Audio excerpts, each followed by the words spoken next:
Hello my dear students.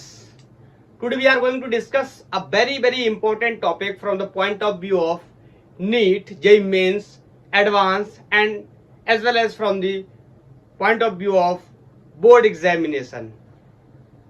And that is a part of electric charges and field. आज हम लोग calculate करेंगे electric field due to a sphere या hollow sphere, कोई हम क्या बोलते हैं थिन शेल के नाम से भी जानते।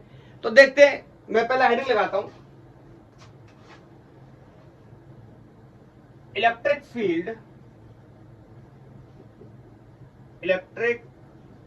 Field due to a hollow conducting sphere, या इसी को शेल के नाम से भी जानते हैं। एक वर्ड में मार्क कर रहा हूं, इसका आप थोड़ा सा ध्यान रखना। कंडक्टिंग वर्ड को मैंने मार्क किया है, इसके बाद में मैं इसमें कुछ एक्सप्लेनेशन भी बताने वाला हूं इन दी लास्ट। आपको याद भी होगा, अगर आपने मेरा लेक्चर देखा हुआ है कौन सा, सिलेंडर वाला, तो वहां पे भी मैंने आपको बताया था दो प्रकार के सिलेंडर होंगे, कंडक्टिंग और नॉन कंडक्टिंग। याद आया, हॉलो और सॉलिड। तो यहाँ पे मैं हॉलो कंडक्टिंग के साथ शुरू करता हूं और बाद में मैं आपको वही रिजल्ट जैसे मैंने पहले ड्राइव किया था, फिर 3 और के लिए एक्सप्लेनेशन में बताया था, ऐसे ही यहाँ पे भी करेंगे।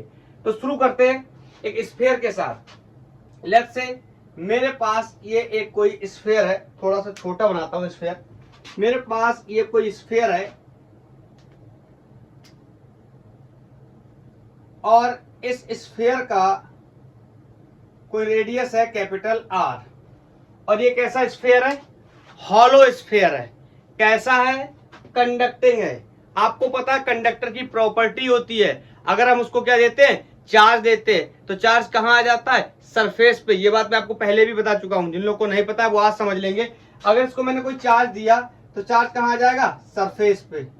चाहे ये हॉलो हो या सॉलिड हो, मतलब अगर ये स्फीयर हॉलो ना होकर सॉलिड भी होता तो भी मैं अगर उसको चार्ज देता तो चार्ज कहां होता, सरफेस के ऊपर ही होता, क्योंकि ये कंडक्टर की क्या होती है, प्रॉपर्टी होती है। बोलो, अब मुझे कैलकुलेट करना है electric field. Again same thinking, कहां कहां कैलकुलेट करना है, 2 जगह पे, एक इस स्फीयर के बाहर कहीं पे और एक बार इस स्फीयर के बोलो अंदर। तो मैं पहला पॉइंट लेने चला कि क्या कर रहे हैं, इलेक्ट्रिक फील्ड की वैल्यू कैलकुलेट करने जा रहे हैं इस हॉलो कंडक्टिंग स्फीयर के लिए at the distance r. Let's say मैंने कोई डिस्टेंस आर लिया है जो कि कैपिटल आर से बड़ा है। इसका मतलब ये पॉइंट जो आर मैं कहीं सिलेक्ट करने जा रहा हूं, ये रेडियस से क्या है, बड़ा। ऑफ कोर्स क्या है, अगर बड़ा है तो ये कहां की बात हो जाएगी, आउटसाइड की बात हो जाएगी। Outside to the hollow sphere. Clear? तो बताओ क्या करते थे, आपको मैंने बार बार बताया। लेट्स से ये कोई पॉइंट है P और इस जगह पे मुझे कैलकुलेट करना है क्या, इलेक्ट्रिक फील्ड। तो आपको पता है we are dealing with the Gauss law, हम गॉस लॉ की एप्लीकेशन की बात कर रहे हैं। तो इस पॉइंट के अबाउट क्या करूंगा, बोलो, इसको ये डिस्टेंस मैंने कोई आर मान ली, इस पॉइंट के अबाउट एक गॉसियन सरफेस बनाऊंगा और सरफेस कुछ इस तरह से बनाऊंगा ताकि ये पूरा चार्ज क्या हो जाए, कवर हो जाए। अगर चार्ज कवर नहीं हो पाया तो हम इलेक्ट्रिक फील्ड या इलेक्ट्रिक फ्लक्स की वैल्यू को कैलकुलेट नहीं कर सकते bye the help of Gauss law, because Gauss law is applicable only for the close surfaces. ये मैंने आपको गॉस थ्योरम के अंदर कुछ इंपॉर्टेंट पॉइंट्स के अंदर बताया था और सर लोग को ये बात पता भी है, जिन्हें नहीं पता थी उन्हें आप पता चल गई।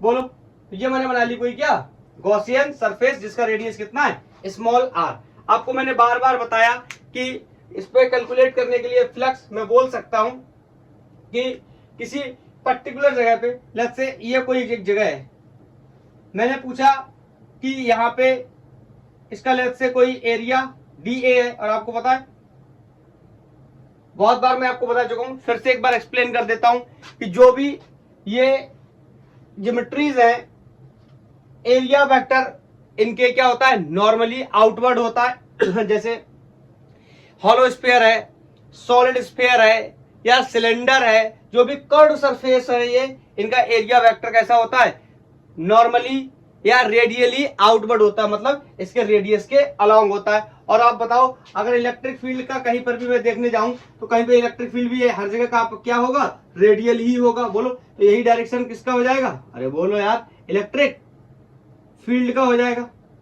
क्लियर। मैं आपको बहुत बार पहले भी बता चुका हूं कि अगर electric field vector and area vector are parallel to each other then we can calculate the value of electric field as well as electric flux by the help of Gauss law. अगर ऐसा नहीं होता है तो हम calculate नहीं कर सकते। आपने प्रीवियस लेक्चर्स में देखा होगा कि सिलेंडर के, कोई भी सिलेंडर था जिसका ऊपरी ये जो दोनों एंड थे, इनके थ्रू इलेक्ट्रिक फील्ड कितना आता था, सॉरी जीरा बोले, इलेक्ट्रिक फील्ड कितना आता था, 0 आता था। क्यों, क्योंकि यहाँ पर इस तरीके से फील्ड फैली हुई होती थी, तो फील्ड की वैल्यू कुछ इस तरीके से होती थी, एरिया वेक्टर कुछ इस तरीके से होता था, दोनों के बीच में एंगल 90 डिग्री होता था, cos 90 की वैल्यू कितनी हो जाती थी, 0।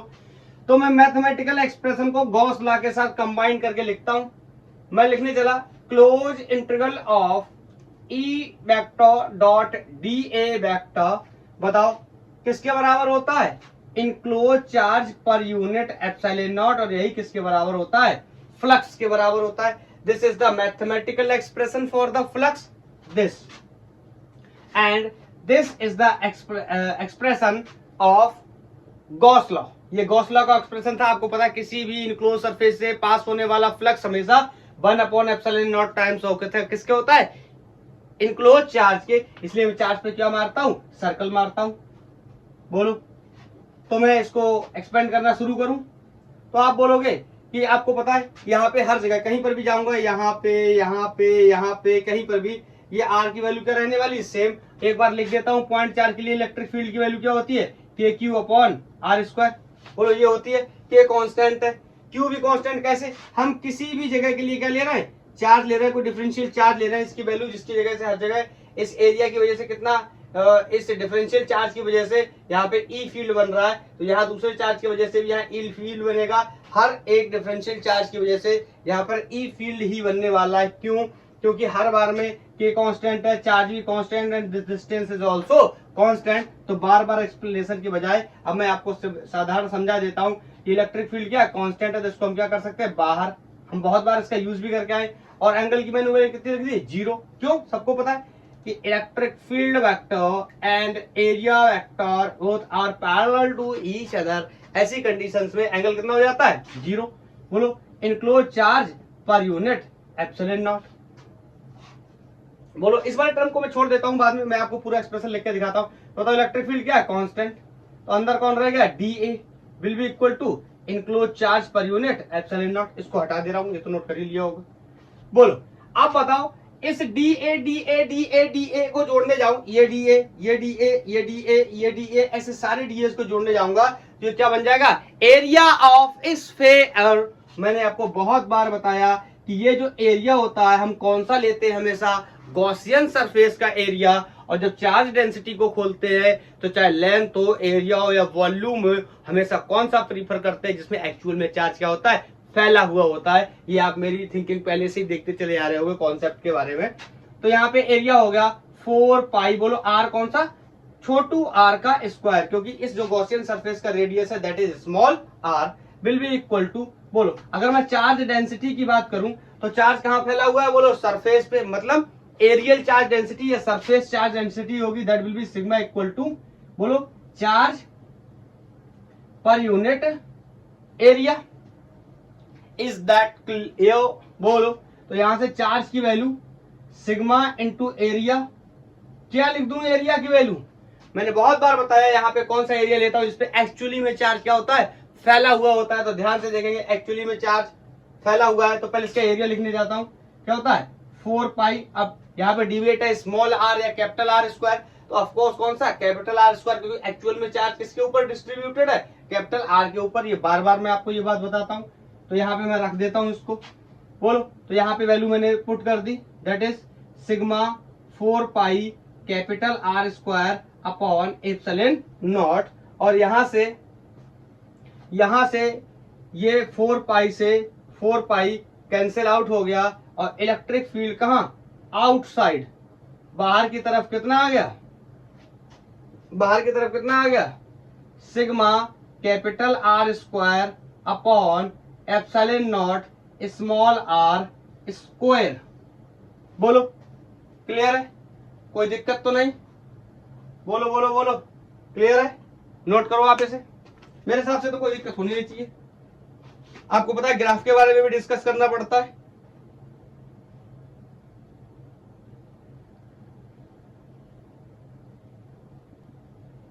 हटा देता हूं, ये क्लियर है? तो इलेक्ट्रिक फील्ड कितना बनेगा इस स्फीयर के बाहर, ये वैल्यू यहां से आ गई। अब मैं इस फोटो को हटा के आपको एक चीज और बताता हूं। लेकिन एक्चुअली में क्या होगा ना, जेईई मेंस या एडवांस के अंदर इस तरीके से रिलेशन नहीं पूछता है। वो कहता है कि कैपिटल बोल रहा हूं, या चार्ज के टर्म्स में बताइए कि इलेक्ट्रिक फील्ड की वैल्यू कितनी होगी। चार्ज के टर्म्स में हम कैसे बताएंगे, कैसे बताएंगे? वेरी सिंपल, उस फोटो को दोबारा से यहां बना ले रहा हूं छोटा सा। बताओ, इसके ऊपर चार्ज फैला इस तरीके से। अगर मैं मान लूं ये पूरा फैला हुआ चार्ज, आप स्मॉल क्यू मान लो, कैपिटल क्यू मान लो, इससे कोई फर्क नहीं पड़ता। लेट्स से मैंने मान लिया कैपिटल क्यू है, तो इस एक्सप्रेशन का मैं दोबारा इस्तेमाल करने चला तो बोलो, जो मैंने मैथमेटिकली कैलकुलेट किया है फ्लक्स, उसकी वैल्यू कितनी है? E into 4πr²। इसी को लिख रहा हूं, कुछ और नहीं लिख रहा हूं। और यहाँ पे चार्ज की वैल्यू कितनी है? कैपिटल क्यू ले लिया या स्मॉल क्यू ले लो, इससे कोई फर्क नहीं पड़ता। बोलो, तो यहां से ई की वैल्यू कितनी आ गई?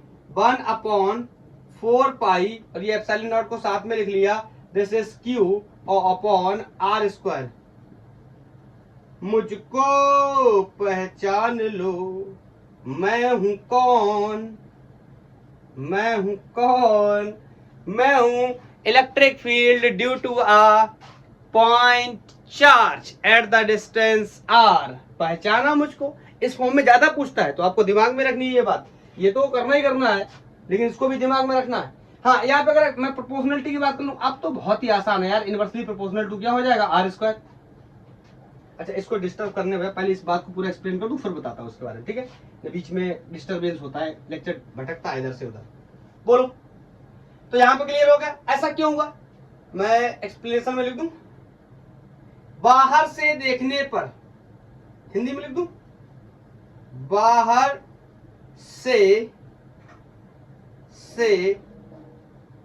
देखने पर ऐसा लगता है,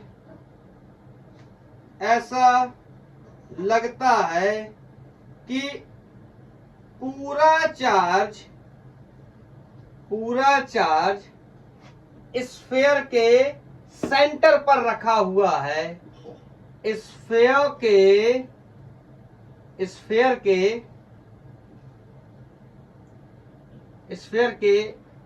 सेंटर पर रखा हुआ है। इतनी देर में तो इंग्लिश में लिख जाता है, पता नहीं मुझे हिंदी का भूत कहां से सवार हो गया। ये टेक्स्ट लैंग्वेज। हाँ, अंग्रेजों के लिए, looking from the outside it seems like the charge is placed at the center of the sphere। यही लिखा हुआ है। बाहर से देखने पे ऐसा लगता है जैसे चार्ज कहाँ रखा हुआ है? सेंटर पे रखा हुआ है, लेकिन एक्चुअल में ऐसा है नहीं, लेकिन बाहर से देखने पे ऐसा लगता है। दैट्स व्हाई ये वैल्यू आ गई। बोलो क्लियर है? अब मैं ये जो रिजल्ट्स है मैं इनको साइड में कहीं नोट करते चलता हूं, क्योंकि मुझे इनकी जरूरत पड़ेगी एंड ऑफ कोर्स मुझे बिल्कुल भी याद नहीं है ये सारे रिजल्ट्स।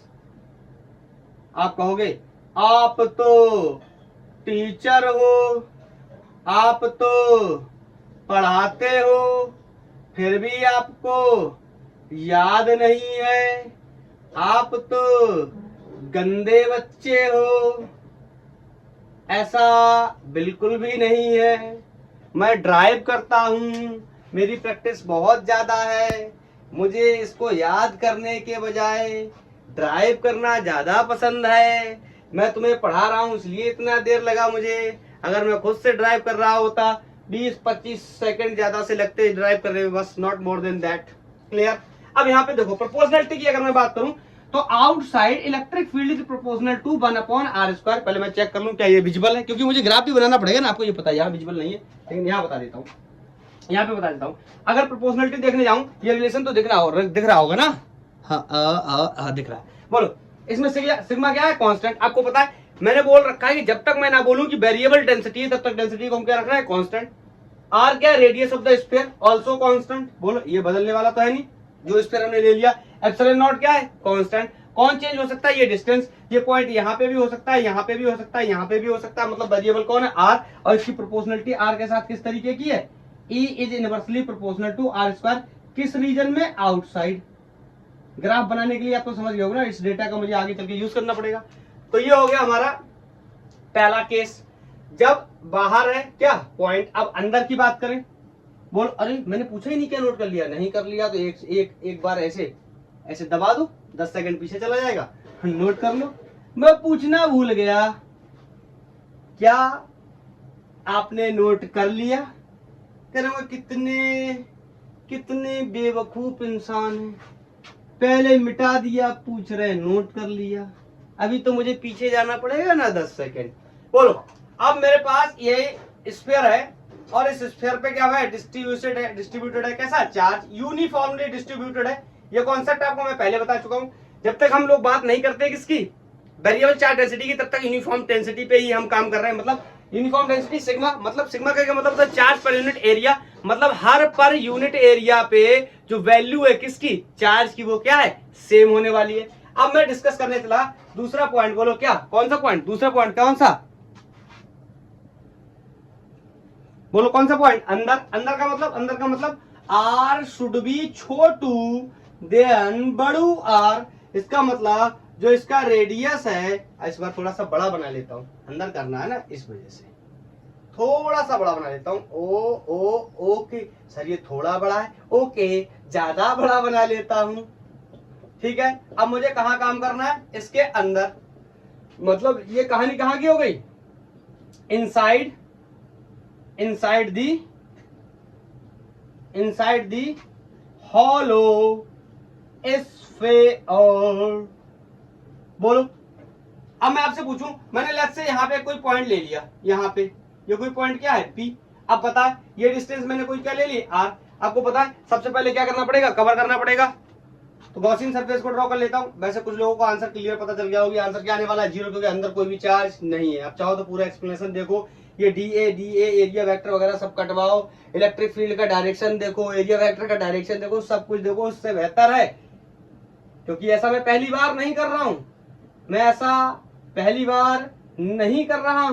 मैं कई बार कर चुका हूं, आपको पीछे मैंने करके भी दिखाया। बोलो यहाँ चार्ज क्या है, 0, तो सिंपली इलेक्ट्रिक फील्ड की वैल्यू भी कितनी हो गई, 0। अच्छा, जिन लोगों को नहीं समझ आता एक बार बता देता हूं, E vector dot D S vector, इसकी वैल्यू कितनी होगी, 0। अब देखो किसी चीज की 0 का मतलब है कोई दो वैल्यूज मल्टीपल प्रोडक्ट में हो, उनका रिजल्ट 0। इसका मतलब दो बातें हुई, या तो इलेक्ट्रिक फील्ड 0 है, या तो डी एस या डी ए। देखो डी एस या डी ए में आप परेशान मत हुआ करो, कई बार मेरा हाथ डी ए लिखने के लिए चला जाता है, कई बार डी एस लिखने के लिए चला जाता है। बोथ आर एरिया, आपको पता है।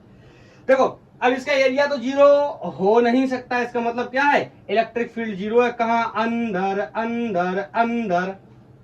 बोलो बोलो बोलो, इलेक्ट्रिक फील्ड क्या, अंदर 0, बाहर क्या है, ये सामने लिखे हुए। मतलब अंदर इलेक्ट्रिक फील्ड आर पे डिपेंड ही नहीं करता, क्योंकि 0 है। आपको पता है ना, गॉसियन सरफेस बनाते हैं, उसके अंदर अगर आना चाहिए क्या, चार्ज। अगर गॉसियन सरफेस के अंदर आता है charge, then we can calculate the value of electric field as well as electric flux.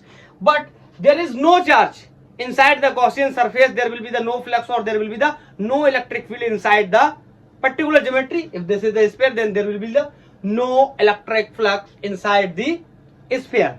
बोलो क्लियर है। अब ग्राफ की बात कर लेते हैं पहले। बोलो ये नोट कर लिया, ये नोट कर लिया, हटा दूं 1 2 3 हटाऊं, ओके। अब मैं आपसे एक सवाल पूछता हूं कि ग्राफ बनाते हैं हम लोग बार बार किसका, electric field versus distance, graph बनाते हैं। बताओ अगर मैं यहाँ पे स्फीयर ही बना दूंगा ऐसे करके, बताओ। ये बहुत ही सर ये क्या बना दिया सर, ये तो बहुत ही बेकार टाइप का स्फीयर है सर। अरे हाँ यार, एक बात तो पूछना ही भूल गया, क्या किसी को ये डाउट तो नहीं था कि इस पे चार्ज डेंसिटी सिग्मा क्यों है, क्योंकि ये स्फीयर है, सर्कल नहीं था। बोर्ड पे बना रहा हूं, भले ही सर्कल लग रहा हो, ये सर्कल नहीं है, स्फीयर है, या थिन सेल बोल सकते हैं इसको, हम थिन सेल भी बोल सकते हैं। एनसीईआरटी में खोल के देखेंगे तो थिन सेल भी मिलेगा, गाइड बुक में थिन सेल भी लिखा रहता है, तो मैंने बोल के कई बार बता दिया थिन सेल। ठीक है, अब यहाँ पे मैं अगर बना लूं किसको, स्फीयर को, ठीक है, ध्यान से सुनना। बताओ स्फीयर के अंदर यहां से लेके और यहां तक, बोलो यहां तक कोई फील्ड नहीं है, क्यों? क्योंकि कोई चार्ज नहीं है। इसका मतलब यहां से यहां तक जो फील्ड की वैल्यू है वो कितनी रहने वाली है, 0। बोलो जैसे ही पहुंचा कहां, स्फीयर के सरफेस पे, सरकमफेरेंस पे पहुंचा, जैसे ही बाहर यहां जस्ट यहां पहुंचा तो वैल्यू एकदम से क्या हो गई, मैक्सिमम। आपको सर कैसे पता मैक्सिमम, क्यों? क्योंकि ध्यान से देखो, इलेक्ट्रिक फील्ड आउटसाइड क्या कर रहा है, inversely proportional to r square है, घट रहा है। कोई चीज कब घटती है, जब मैक्सिमम हो जाती है उसके बाद ही तो घटेगी। अरे अगर ये तो 0, अगर ये 0 रह जाएगा तो 0 में और क्या घटेगा, इसका मतलब यहाँ क्या हुई है, मैक्सिमम। या आप ऐसे भी समझ सकते हो, इससे पहले चार्ज नहीं था, बोलो यहाँ कहीं तक चार्ज नहीं था, लेकिन जैसे यहाँ पे आए चार्ज क्या हो गया, मैक्सिमम। यही वैल्यू है चार्ज की वैल्यू मैक्सिमम हो गई, दैट्स व्हाई फील्ड की वैल्यू भी क्या हो गई, मैक्सिमम। फिर उसके जब हम बाहर निकले तो वो लोग क्या होने लगा, घटने लगा, क्यों? क्योंकि inversely proportional to the r square है। तो इसका मतलब ये वो पॉइंट है, यहाँ पे बना देता हूं, ये वो पॉइंट है। ये कौन सा पॉइंट है, जहां small r is equal to capital R। मतलब यहां पे आ गए, अरे यार बोलना भाई, यहां पे आ गया तो यहां पे जो रेडियस है R है, ये किसके बराबर हो जा रहा है, कैपिटल R के, मतलब सरकमफेरेंस पे आ गया। फिर इसके बाद से अचानक से क्या हुआ, इलेक्ट्रिक फील्ड घटना शुरू हुआ, E is inversely proportional to R square. This is the electric field versus distance graph. बोलो क्लियर है? अब मैं आपको एक दो बातें और बताऊंगा इसके regarding. I think graph clear होना चाहिए, क्योंकि कई ग्राफ हम लोग बना चुके हैं ऐसे, तो कोई प्रॉब्लम होनी नहीं चाहिए। इलेक्ट्रिक फील्ड घट रहा है तो ये इस तरीके से होगा, जब आर की वैल्यू कितनी हो जाएगी, मैक्सिमम, मतलब इन्फिनिटी, तो ई की वैल्यू कितनी हो जाएगी, 0। सच में ना आर की वैल्यू कभी इन्फिनिटी होगी, ना ई कभी 0 होगा, और ना ये ग्राफ कभी इसको कट करने वाला है। ओके ठीक है, इसको हटाऊं। अब मैं आपसे एक दो सवाल पूछता हूं, बेसिक सवाल, बहुत ही बेसिक सवाल। आप एक बात बताओ, मैंने अभी आपको बताया कि अगर कंडक्टर है कोई, तो बताओ चार्ज कहां रहता है, सरफेस पे रहता है, चाहे वो हॉलो हो चाहे वो सॉलिड हो। तो मैं अगर कंडक्टर की बात करूं, सॉरी स्फीयर की बात करूं, तो स्फीयर दो प्रकार के हो सकते हैं, एक कंडक्टिंग स्फीयर और एक नॉन कंडक्टिंग स्फीयर। जैसे मैं स्फीयर की बेसिकली बात करूं, अगर स्फीयर बेसिकली दो प्रकार के होंगे, कंडक्टिंग स्फीयर, और next one will be non conducting. अब इसमें भी एक चीज हो सकती है कि, चलो ऐसे बताता हूं, फिर से इसका क्लासिफिकेशन करता हूं। कंडक्टिंग स्फीयर फर्दर दो प्रकार के हो सकते हैं, कौन से, हॉलो, अरे बोल भाई, हॉलो स्फीयर, और next one will be solid sphere. बोलो सॉलिड स्फीयर होगा। इसके की भी बात करूं तो इसमें क्या होगा, एक विल बी हॉलो, और कैसा है ये, नॉन कंडक्टिंग, तो लिख देता हूं हॉलो नॉन कंडक्टिंग स्फीयर, और next one will be solid non conducting sphere. कुछ लोग कह रहे हो क्या, पता नहीं क्या क्लासिफिकेशन बनाने में लगा हुआ है ये इंसान, बताता हूं। कंडक्टिंग और ऐड कर देता हूं यहाँ, हॉलो कंडक्टिंग स्फीयर, यहां सॉलिड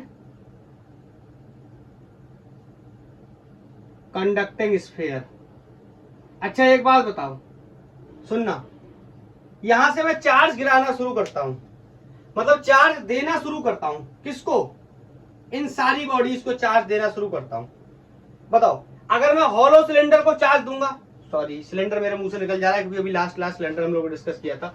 हॉलो स्फीयर को अगर मैं चार्ज दूंगा तो पहली बात तो ये हॉलो है, इसके अंदर कोई मास नहीं है, तो इसमें तो चार्ज ऑटोमेटिक, मैं बात कर रहा हूं किसकी, अगर ये कौन है, हॉलो स्फीयर, हॉलो कैसा, कंडक्टिंग स्फीयर, तो इसमें चार्ज कहां रहने वाला, बाहर। अभी इसके बारे में हम लोगों ने डिस्कस भी किया था। बोलो, क्योंकि अंदर से क्या है, हॉलो। अगर ये सॉलिड होता, लेट्स से इसके अंदर मास भरा है, फिर भी इसके चार्ज कहां रहता है, इसके सरफेस पर ही रहता।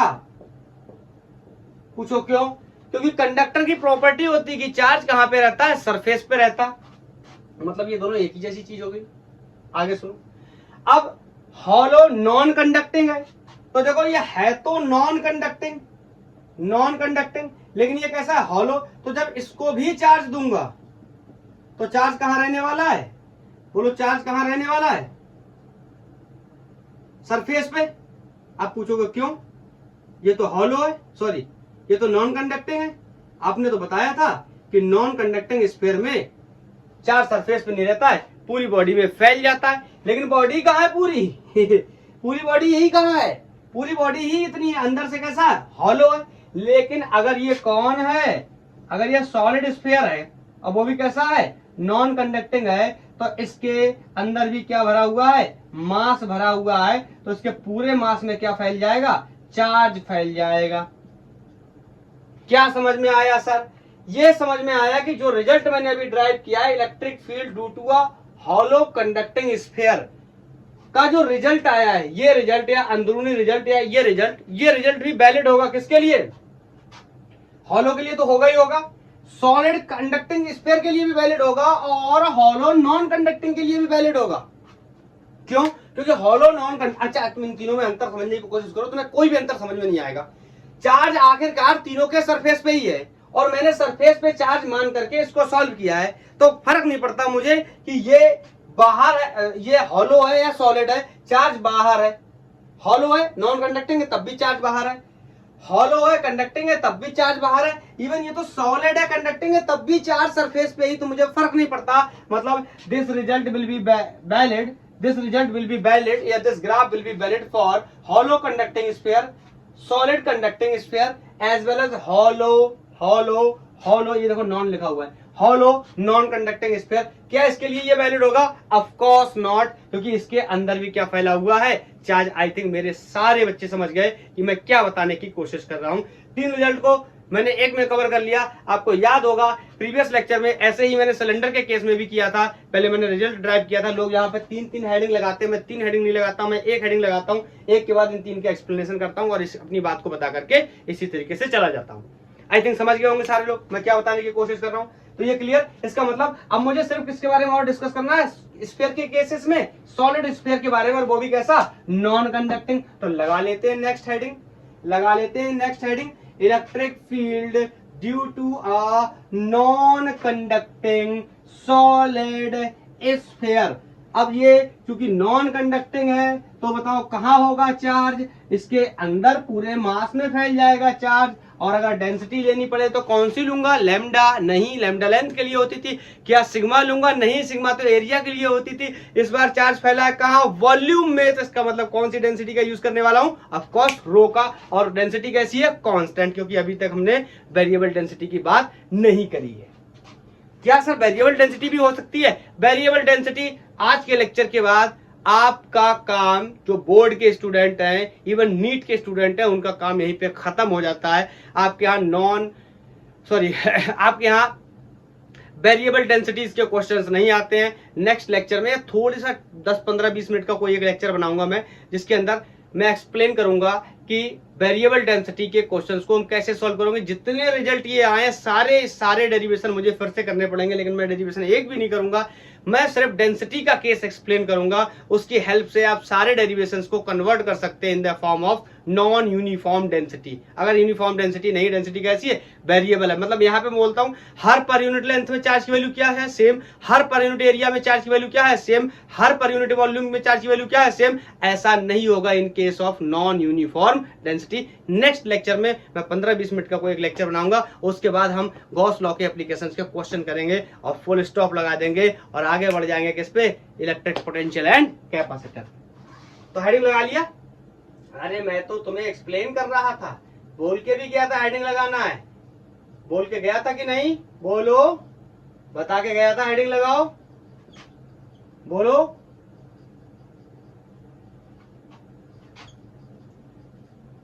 Electric field due to a non conducting solid sphere.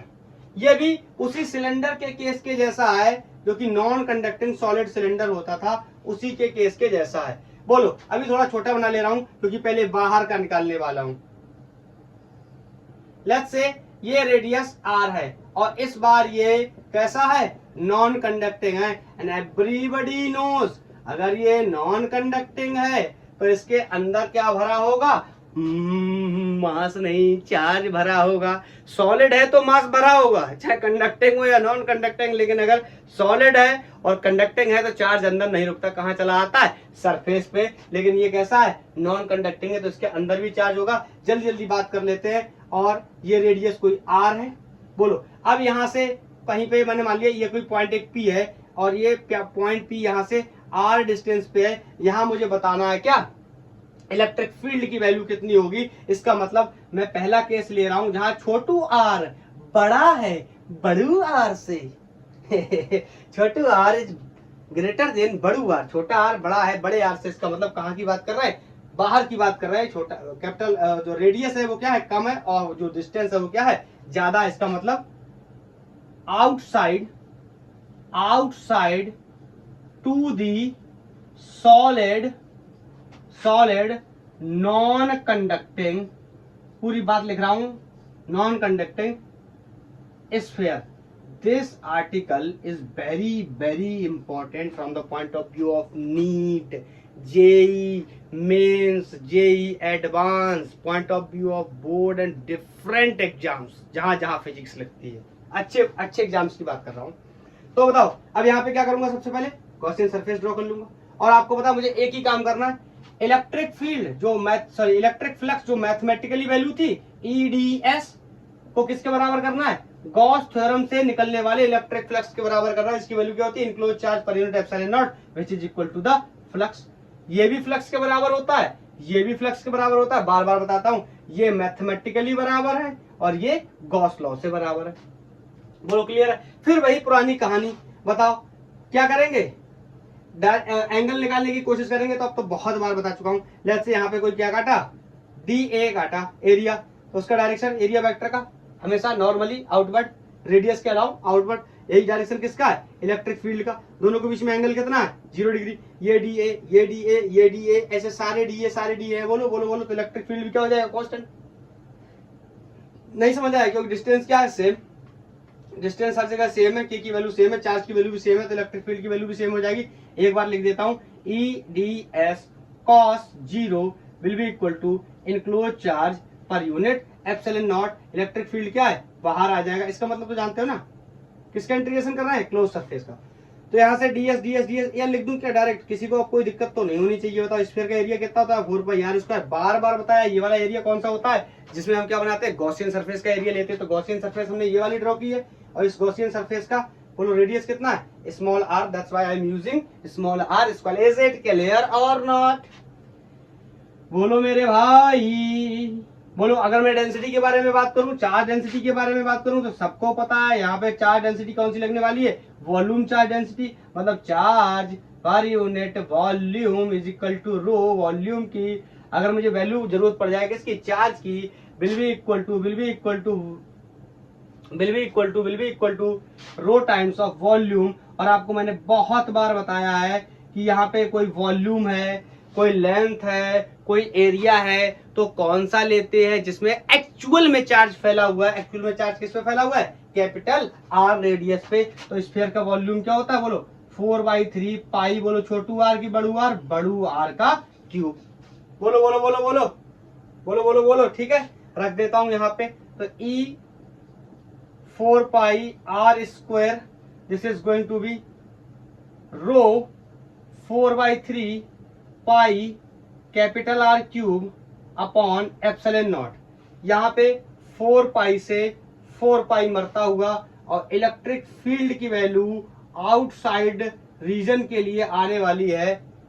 यहाँ कितना बचा, रो, यहाँ कितना बचा, R क्यूब, और ये नीचे आ गया 3, बोलो, और ये एप्सिलॉन नॉट, और ये क्या आ गया, R²। मतलब अगर फिर से प्रोपोर्शनलिटी देखने की कोशिश करूं तो 1/r²। अब तो सारे स्टूडेंट रूबरू हो चुके, सारे स्टूडेंट्स को ये बात क्लियर है कि 1/r का मतलब क्या है, इलेक्ट्रिक फील्ड बाहरी रीजन में क्या कर रही है, घट रही है और बहुत ही शार्पली घट रही है। 1/r² का मतलब क्या होता है, अगर r की वैल्यू 1 से 2 हो रही है तो फिर इलेक्ट्रिक फील्ड की वैल्यू कितनी हो जाएगी, E से 1/4। कुछ लोग यही सोचते रहेंगे क्या है 1/4 कैसे हो जाएगी। अरे बताओ, R को 2R कर देंगे तो इलेक्ट्रिक फील्ड E से E/4 हो जाएगा कि नहीं हो जाएगा। जिनको नहीं समझ में आता उनके लिए सवाल होमवर्क में करके बताना, ठीक है। अब बताओ आगे, ये सॉल्व हो गया। आउटसाइड का रिजल्ट यहां लिख देता हूं, electric field due to outside, अरे यार बहुत बड़ा हो जाएगा, E आउटसाइड को इतना प्रेफरेंस ना देके E छोटू सा आउट, बोलो, will be equal to ρr³ upon 3ε0 r²। मैंने आपसे क्या बोला था अभी, मैंने आपसे बोला था this relation is important but point charge वाला रिलेशन इज ऑल्सो इंपॉर्टेंट। तो उसके लिए मैं क्या करने चला, उसके लिए मैं फिर से लिखने चला वही वाली कहानी। क्या करता हूं, मान लेता हूं let's say the total charge on the sphere is capital Q। ये अपना स्फीयर रहा, इस पे टोटल चार्ज क्या है, कैपिटल Q। अरे कुछ भी मान लो, मानने से क्या फर्क पड़ता है, जो इसकी वैल्यू है मैंने टोटल क्या मान ली, कैपिटल Q। ये मेरा फाई जैसा लग रहा है, क्या फाई जैसा लग रहा था कैपिटल Q। तो बोलो कितना हो जाएगा, ये फ्लक्स मैंने निकाला था कितना, E इंटू 4πr²। ये कितना हो जाएगा, कैपिटल Q अपॉन ε0। तो यहां से E की वैल्यू फिर से कितनी आ गई, बोलो बोलो बोलो बोलो, 1/4πε0 Q अपॉन r²। आ गया ना पॉइंट चार्ज जैसा। फिर से मतलब फिर से वही लाइन जो मैंने पहले लिखी थी, बाहर से देखने पे ऐसा लगता है जैसे ये पूरा चार्ज या फिर से बनाता हूं, ये पूरा चार्ज कहां रखा है, सेंटर ऑफ स्फीयर पे रखा है, लेकिन ऐसा होता नहीं है। सर एक बात बताओ, जब हर बार में ये वैल्यू 1/4πε0 Q अपॉन r² आ रही है तो क्यों निकाल रहे हो, समझ लो मेरा बच्चा, ये हर बार में Q अपॉन r² इसलिए आ रही है क्योंकि ये हर बार में जो चार्ज माना जा रहा है वो कैपिटल Q है, या इसकी वैल्यू कितनी Q। अगर ये बाय द वे ये इतना चार्ज लेना पड़ गया तो वैल्यू कुछ अलग आने वाली है, नेक्स्ट केस में कुछ अलग आने वाली है। बोलो, उस बार तो चार्ज Q तो रह नहीं जाएगा, उसके अंदर का हम जब गॉसियन सरफेस बनाएंगे तो चार्ज क्या होगा, कम रह जाएगा। कितना कम रह जाएगा उसी के बारे में डिस्कस भी करेंगे। तो बोलो नेक्स्ट हेडिंग लगाऊं, ये रिजल्ट आपने लिख लिए, मैं ये वाला रिजल्ट भी यहाँ नोट कर दे रहा हूं। E आउटसाइड कितना हो जाएगा, 1/4πε0 Q अपॉन r²। ये क्या होगा, ये आप चाहो तो फिर से लिख सकते हो, looking from the outside of the sphere it seems like the positive charge or charge capital Q is placed at the center of the sphere but this is not true। Okay, आप चाहो तो ऐसे लिख भी सकते हो। अब मैंने ये सब कुछ साफ कर दिया, प्रोपोर्शनलिटी वगैरह मैंने सब मेंशन कर दी कि E is proportional to the r², कहां, बाहरी रीजन में, आउटसाइड रीजन में। अब बताओ क्या करने वाले हैं, ऑफ कोर्स हम लोग दूसरा पॉइंट डिस्कस करने वाले हैं। इस बार कहां जाने वाले हैं, स्फीयर के अंदर जाने वाले हैं। और हर बार में स्फीयर के अंदर क्या हो जाता था, इलेक्ट्रिक फील्ड 0, इस बार भी हो जाएगा इलेक्ट्रिक फील्ड स्फीयर के अंदर 0। और मेरा तो काम बन गया सर, ये तो 0 हो ही जाएगा, मुझे ये बात तो पहले से ही पता है। और मैं लेक्चर को यहीं पे क्लोज कर देता हूँ और मेरा छोटा बच्चा यहीं पे लेक्चर को क्लोज कर देगा। यही सवाल जेईई एडवांस 2014 में आ गया था उसका सवाल गलत हो जाएगा, फिर वो बाद में आके लेक्चर देखेगा, फिर कहेगा ओ माय गॉड, मैंने लेक्चर को थोड़ा सा जल्दी ऑफ कर दिया, मुझे ऐसा नहीं करना चाहिए था। बोलो क्या होगा, अरे 0 तब होता है जब बॉडी कैसी हो, कंडक्टिंग हो, या तो कंडक्टिंग हो या तो हॉलो हो। अगर कंडक्टिंग है तो भी चार्ज सरफेस पे, चाहे कंडक्टिंग में हॉलो हो या सॉलिड हो कोई फर्क नहीं पड़ता, चार्ज हमेशा सरफेस पे रहने वाला है। लेकिन अगर नॉन कंडक्टिंग और हॉलो है तो अंदर कोई मास नहीं है, तो अंदर कोई चार्ज भी नहीं, चार्ज कहां रहने वाला है, सरफेस पे।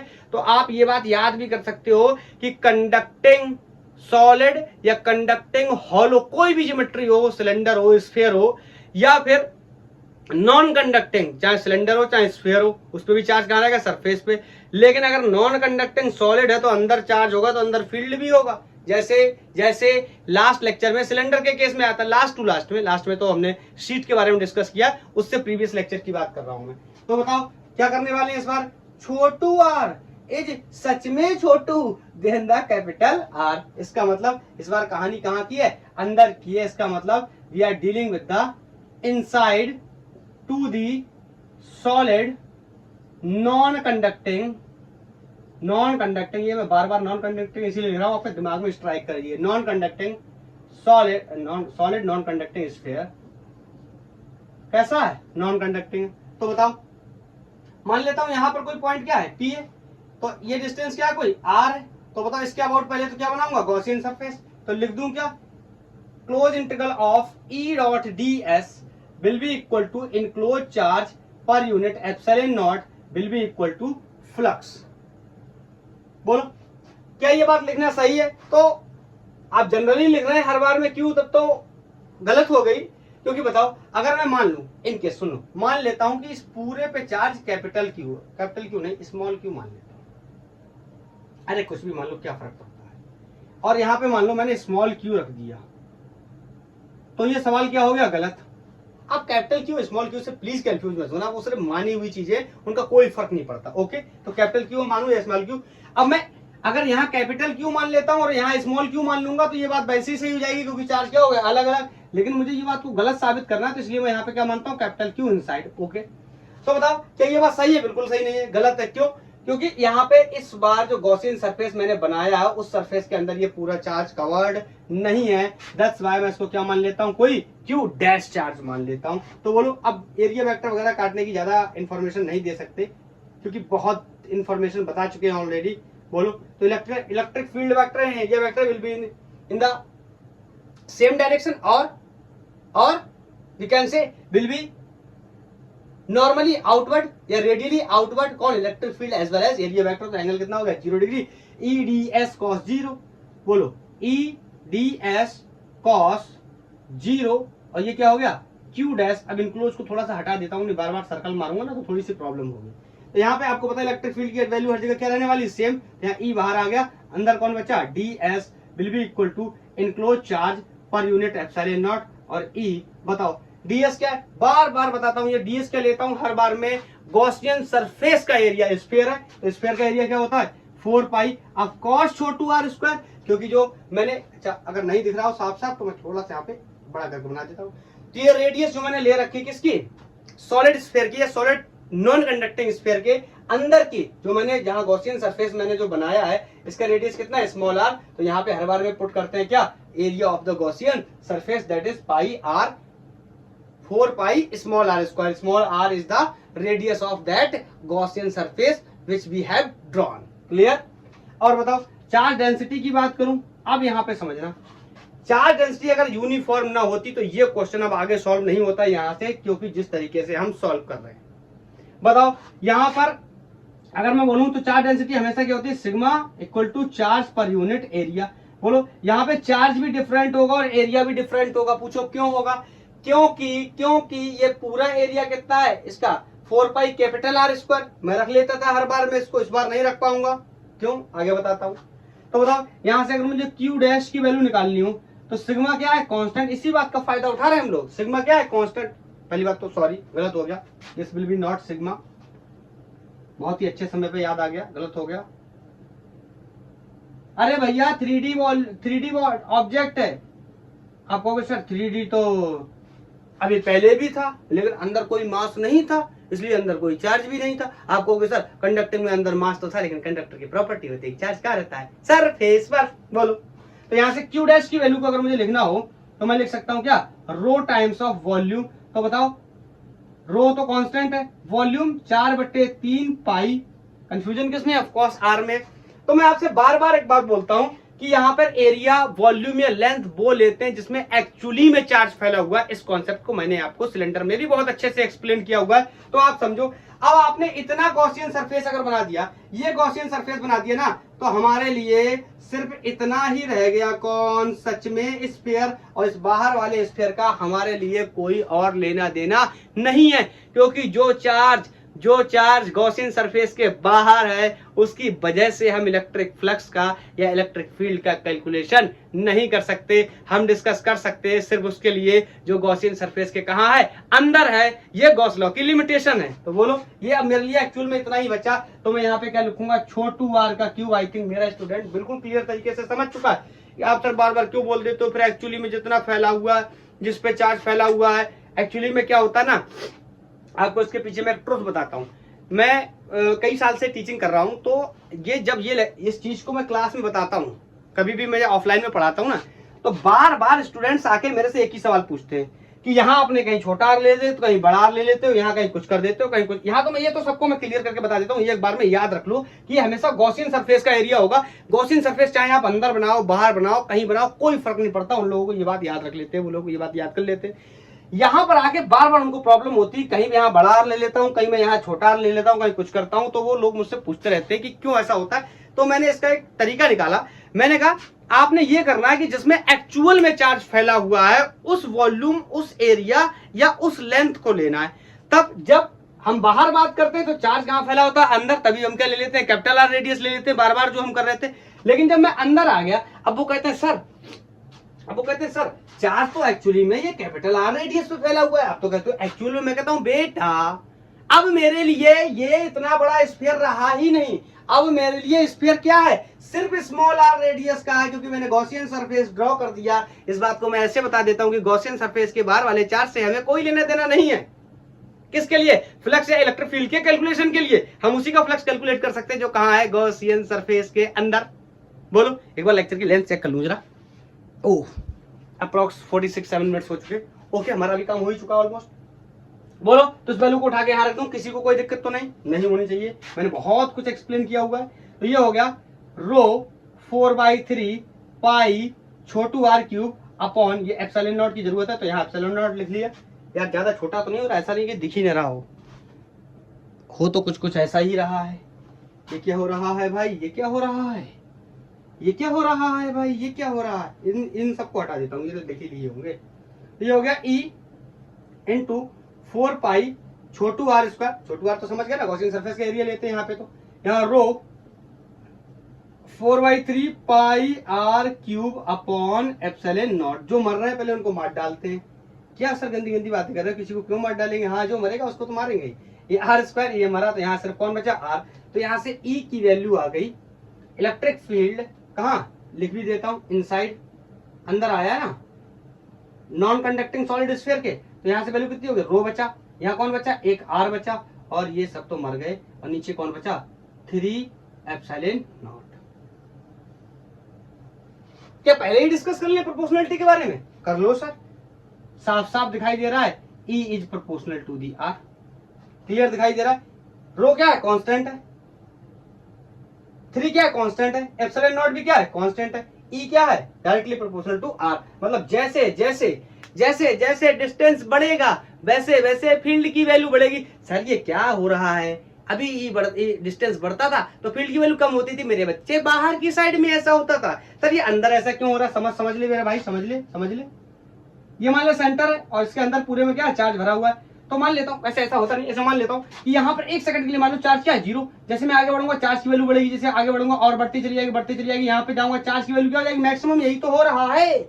जैसे जैसे मैं आर बढ़ रहा हूँ बाहर की तरफ, जैसे जैसे मैं जा रहा हूँ वैसे वैसे आर की वैल्यू बढ़ने का मतलब चार्ज की वैल्यू बढ़ रही है, और चार्ज की वैल्यू बढ़ने का मतलब है फील्ड की वैल्यू बढ़ रही है। और यहाँ पे पहुंचने के बाद बोल बोल बोल बोल पूरा चार्ज अंदर क्लोज हो गया। इसका मतलब यहाँ पे चार्ज की वैल्यू क्या हो गई, मैक्सिमम। तो यहाँ पे फील्ड की वैल्यू क्या हो जाएगी, मैक्सिमम। और बोलो जैसे इसके बाहर निकलूंगा ये आ गया, जैसे इसके बाहर निकलूंगा ये आ गया, घटने लगा ना। तभी तो मैंने बोला था कोई वैल्यू मैक्सिमम हुई होगी तभी तो घटेगी।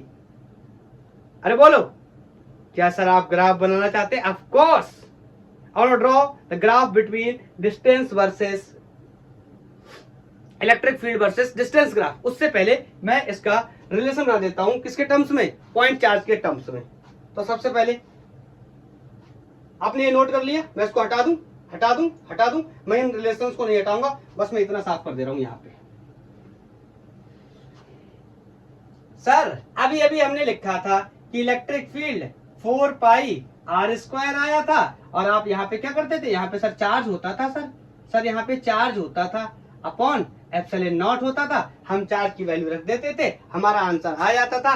क्या इस केस में, क्या इस पर्टिकुलर केस में मैं यहाँ चार्ज की वैल्यू, क्या मैं कैपिटल क्यू रख सकता हूं? नहीं रख सकता। हर बार मैं मान लेता था कि किसी बॉडी पे पूरा चार्ज क्यू है, इस बार बॉडी पे तो पूरा चार्ज क्यू है, लेकिन जो सरफेस मैंने बनाया गॉसियन सरफेस, उस पे चार्ज क्यू उस पे चार्ज नहीं है।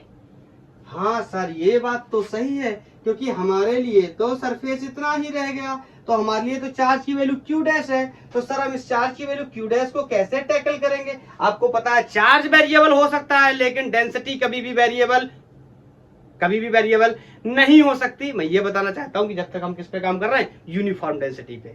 जब हम चाहेंगे तब डेंसिटी वेरिएबल होगी। इसका मतलब डेंसिटी इस केस में क्या है, फिक्स है। और आपको पता है डेंसिटी क्या होती है? अरे मेरा बच्चा जानता है density is always charge per unit volume. तो बोलो चार्ज कौन सा ले लिया, क्यू डैश, तो वॉल्यूम भी कौन सा ले लिया, वी डैश। बोलो पूरा वॉल्यूम क्या होता, पूरा वॉल्यूम होता 4/3 पाई कैपिटल आर क्यूब। लेकिन अब यहाँ पे कैपिटल आर क्यूब पूरा होगा नहीं, तो अच्छा इधर साइड में लिख के इसी वैल्यू को यहीं पे एलिमिनेट कर देता हूँ।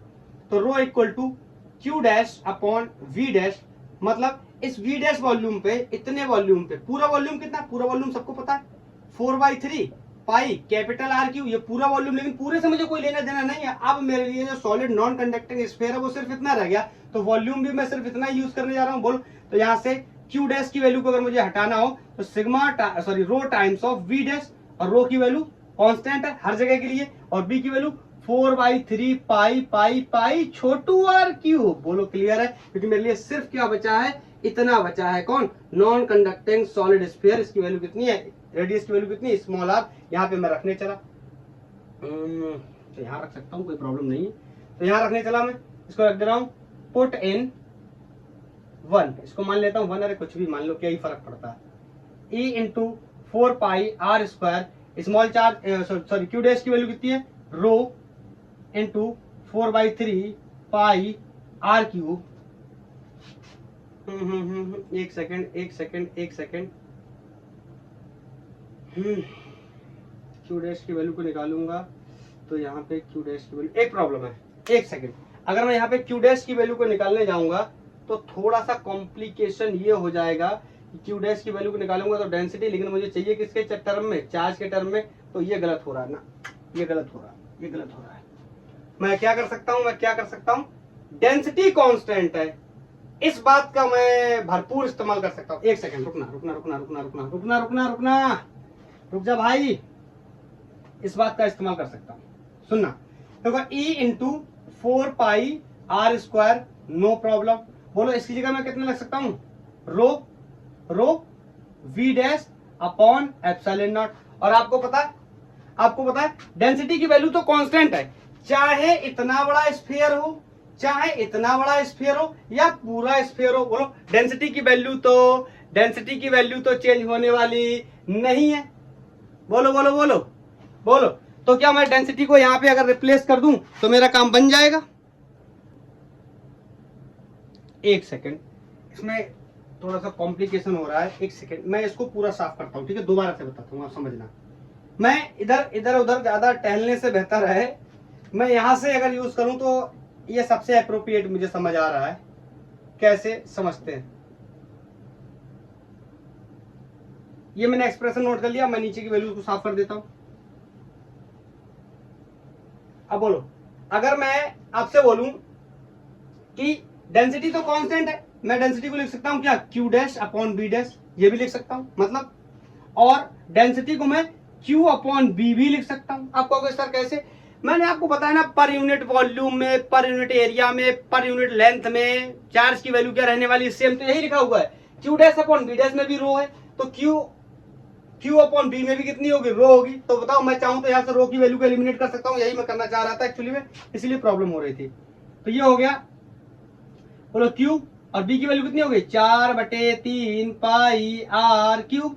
बोलो sorry not small r, capital r, pi are cube.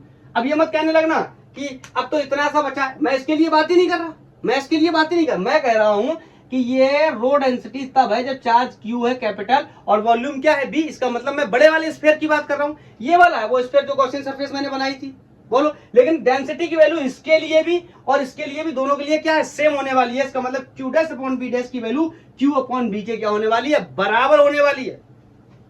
बोलो तो यहां रखूं, यहां रखूं, बोलो यहां रखूं, तो रखने चला।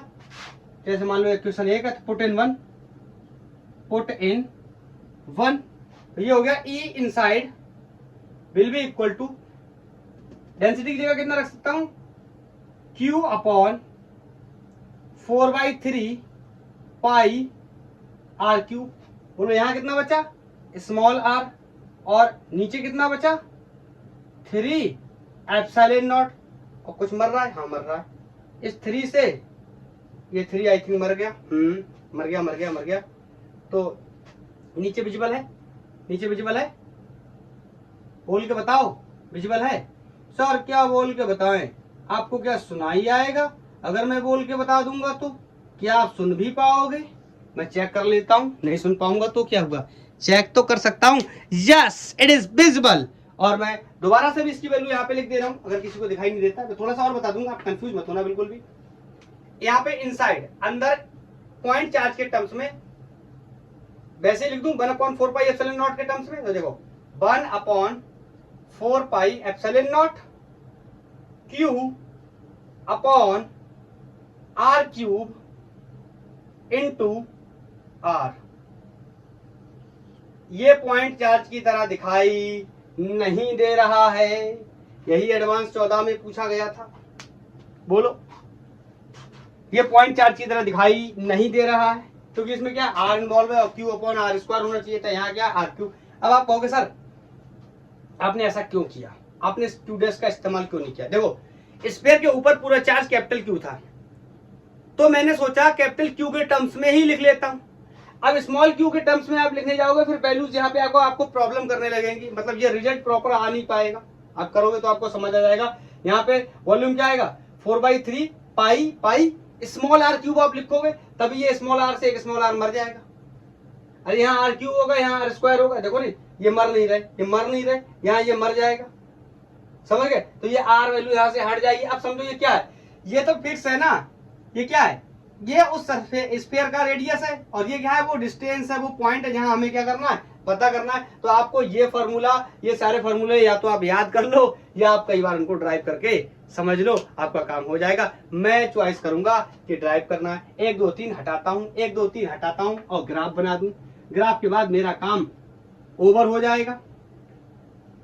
बोलो तो मैं अगर ग्राफ बनाऊं किसका, electric field versus distance graph for the non conducting solid sphere. बोलो तो बताओ, अगर स्फीयर तक जाते जाते वैल्यू मैं लिख दे रहा हूं यहाँ पे, इनसाइड वैल्यू कितनी आई थी, रो आर अपॉन 3 एप्सिलॉन नॉट, ये अंदर आई थी। इसको छोड़ो, इससे देख लो, या यहां से भी देख सकते हो कि E is directly proportional to क्या है, आर। यहां से भी आ रहा है, E क्या है, आर के प्रोपोर्शनल है, मतलब अंदर इलेक्ट्रिक फील्ड क्या होगा, बढ़ेगा। मैं यहाँ पे कोई पॉइंट मान लेता हूँ, यहाँ आर बराबर क्या हो जाएगा, आर। क्या मैं स्फीयर बना दूं, लेकिन अब इसमें डिजाइन है, तो ये मान लो आप क्या है, सॉलिड स्फीयर। यहाँ पे नहीं बनाऊंगा क्योंकि यहाँ पे ग्राफ बना ले रहा हूँ। बोलो तो इसकी वैल्यू क्या हो रही है, लीनियरली बढ़ रही, डायरेक्टली बढ़ रही। इसका मतलब इसकी वैल्यू इस तरह कुछ बढ़ेगी। ये पॉइंट कौन सा है, आर बराबर आर। अब ये यहाँ पे तो देखो आर बराबर आर नहीं, यहाँ तो सेंटर पे आ रहा है। इसका मतलब कैसे बनाऊं, गलत हो गया, दोबारा से बनाता हूँ। गड़बड़ हो गया रे भाई, गड़बड़ हो गया। कैसे गड़बड़ हो गया, अब भी बताता हूँ, अब भी ठीक करके देता हूँ, अब भी ठीक करके देता हूँ। कैसे ठीक होगा, अब भी ठीक करके देता हूँ, देखना। अब ठीक है, अब ये स्फीयर यहाँ पे आ गया ना, अब ठीक है। ये वो पॉइंट है, बोलो सॉलिड स्फीयर है, ऐसे इसको पेंट कर देता हूँ, ऐसा पेंट कर दिया मैंने। बोलो कौन सा है, अब ये मत समझ लो इतना कटा हुआ है, तरबूज है, सॉलिड स्फीयर है, ठीक है। Electric field versus distance graph बना रहा हूँ। अंदर प्रोपोर्शनलिटी कैसी है, डायरेक्टली कहां तक, बोलो यहाँ पे फोटो बना करता हूँ। ये कोई क्या है, सॉलिड स्फीयर है, नॉन कंडक्टिंग है। बोलो यहां से जा रहा हूं, जैसे जैसे बाहर की तरफ जाऊंगा चार्ज की वैल्यू क्या होगी, लगातार बढ़ेगी, तो फील्ड की वैल्यू क्या बढ़ेगी, यहाँ पे जाके चार्ज की वैल्यू क्या हो जाएगी, मैक्सिमम। ये पूरा चार्ज हो जाएगा तो यहाँ पे फील्ड की वैल्यू क्या हो जाएगी, मैक्सिमम। उसके बाद जैसे ही बाहर निकलूंगा फील्ड की वैल्यू क्या हो रही है, 1/r², मतलब घट रही है। तो यहां से यहां तक जाते हुए E is proportional to the r. इसके बारे में मैंने प्रीवियस लेक्चर में बताया, y बराबर mx प्लस टी को फॉलो कर रहा है, जिसमें इंटरसेप्ट कितना है 0। इसका मतलब y is directly proportional to x। ऐसे ग्राफ जो y is directly proportional to x होते हैं, ये स्ट्रेट लाइन होते हैं, पासिंग फ्रॉम ओरिजिन होते हैं। आप प्रीवियस लेक्चर में चेक करो, बार बार एक्सप्लेनेशन नहीं कर सकता मैं। बोलो, अब जैसे ही यहां से बाहर निकलूंगा, बोलो आउटसाइड में, यहाँ प्रोपोर्शनलिटी देखो 1/r²। जैसे ही बाहर निकलूंगा फील्ड इस तरीके से, E is inversely proportional to r²। बोलो, ये ग्राफ बन गया किसके लिए? सॉलिड नॉन कंडक्टिंग स्फीयर के लिए। मैं एक बार बताना चाहता हूं, अगर मैंने पिछले केस में बाई मिस्टेक ये ग्राफ कुछ ऐसा अगर मेरा बन गया हो, मैं शायद मुझे लग रहा है कुछ ऐसा मैंने बना दिया था, अगर ऐसा ग्राफ बन गया हो, ठीक है, मतलब ये इसके स्फीयर कहाँ आ गया हो, इस तरीके से सेंटर में आ गया हो यहाँ कहीं, तो आप प्लीज उसको इस तरीके से समझ लेना। ये आर यार, ये समझो ना, ये पॉइंट क्या है, आर बराबर आर, मतलब सरकमफेरेंस पे आना है, तो यहाँ सेंटर पे नहीं आना चाहिए, यहाँ पे कहीं सेंटर पे आ गया हो, ठीक है ना। यहाँ के बाद मैंने ऐसे मैक्सिमम कर दिया हो, तो ऐसे मत करना, दोबारा बता दूं, ज्यादा पेंट हो गया, लग तो मुझे भी राज पेंट ज्यादा हो गया। अगर बाई मिस्टेक ऐसा हो गया हो कि मैंने इस तरीके से स्फीयर बना दिया हो और मैंने बोल दिया कि यहाँ तक ये पॉइंट को मान लिया मैंने आर बराबर आर है, जबकि यही बात गलत हो गई, आर बराबर आर ये नहीं, आर बराबर आर क्या है ये, लेकिन मैंने ऐसे बना दिया। उसके बाद मैंने कह दिया ऐसे घटेगा, ठीक है, तो ये घटेगा, लेकिन ऐसे कहाँ घटेगा, इसके बाद स्फीयर के बाहर। आप समझ गए होंगे, मैंने फोटो बनाया इसलिए बता रहा हूँ, वरना सिर्फ ग्राफ बनाता तो कोई प्रॉब्लम ही नहीं थी। सिर्फ ग्राफ बनाता तो ऐसे बनता, E is proportional to R, और उसके बाद में E is inversely proportional to r²। यहाँ पे मेंशन कर देता R बराबर छोटू r बराबर बड़ू r। बोलो, ये फोटो बनाने के चक्कर में अगर हुआ हो तो अभी तो मैं तब चेक करूंगा जब मैं देखूंगा लेक्चर में मैंने क्या पढ़ाया है, क्या बताया है। अगर मैं चेक करूंगा तो, कभी कभार मैं चेक करता भी हूँ, कभी कभी नहीं करता हूँ, ऐसी डाल देता हूँ वीडियो, ठीक है। तो इस तरीके से बेचारा इलेक्ट्रिक फील्ड एंड चार्जेस ही खत्म होता हुआ। इसमें सिर्फ मुझे दो चीजें और करानी है, एक मैं नॉन यूनिफॉर्म डेंसिटी का केस डिस्कस कर लूंगा कुछ 15-20 मिनट के अंदर, और उसके बाद मुझे गॉस लॉ के एप्लीकेशन के ऊपर कुछ क्वेश्चंस करने हैं, जैसे ये सॉलिड स्फीयर से रिलेटेड है या और जो ज्योमेट्रीज के ऊपर हमने डिस्कस किया है, उनकी वजह से अलग अलग जगहों पे इलेक्ट्रिक फील्ड हम कैसे निकालते थे, उन रिजल्ट्स का इस्तेमाल करके कुछ अच्छे क्वेश्चंस भी सॉल्व करने हैं। वैसे टेक्निकली देखा जाए अगर, तो जो बोर्ड के स्टूडेंट है उनके लिए खत्म हो चुका है, उनको आगे पढ़ने की अब कोई जरूरत नहीं है। अब नीट या IIT की जो स्टूडेंट है उनकी पढ़ाई अभी भी जारी रहेगी। 2 लेक्चर या मैक्स टू मैक्स 3 लेक्चर और बनेंगे। वैसे मैं कोशिश करूंगा 2 ही बने, 2 लेक्चर क्या, एक तो कुछ 15-20 मिनट का बनेगा बस, उसके बाद एक लेक्चर बनेगा। वो अगर ज्यादा लंबा होता है तो उसको 40-40 मिनट का 2 बना लूंगा, नहीं तो एक में काम हो जाएगा तो एक बना लूंगा। बोलो ठीक है। अगर आपका कोई सजेशन है तो आप बता सकते हैं, पढ़ाई करते रहिए। बोलो ऑल दी वेरी बेस्ट। अगर आपका कोई सजेशन है तो आप बता सकते हैं। आज के लिए इतना ही, थैंक यू, धन्यवाद।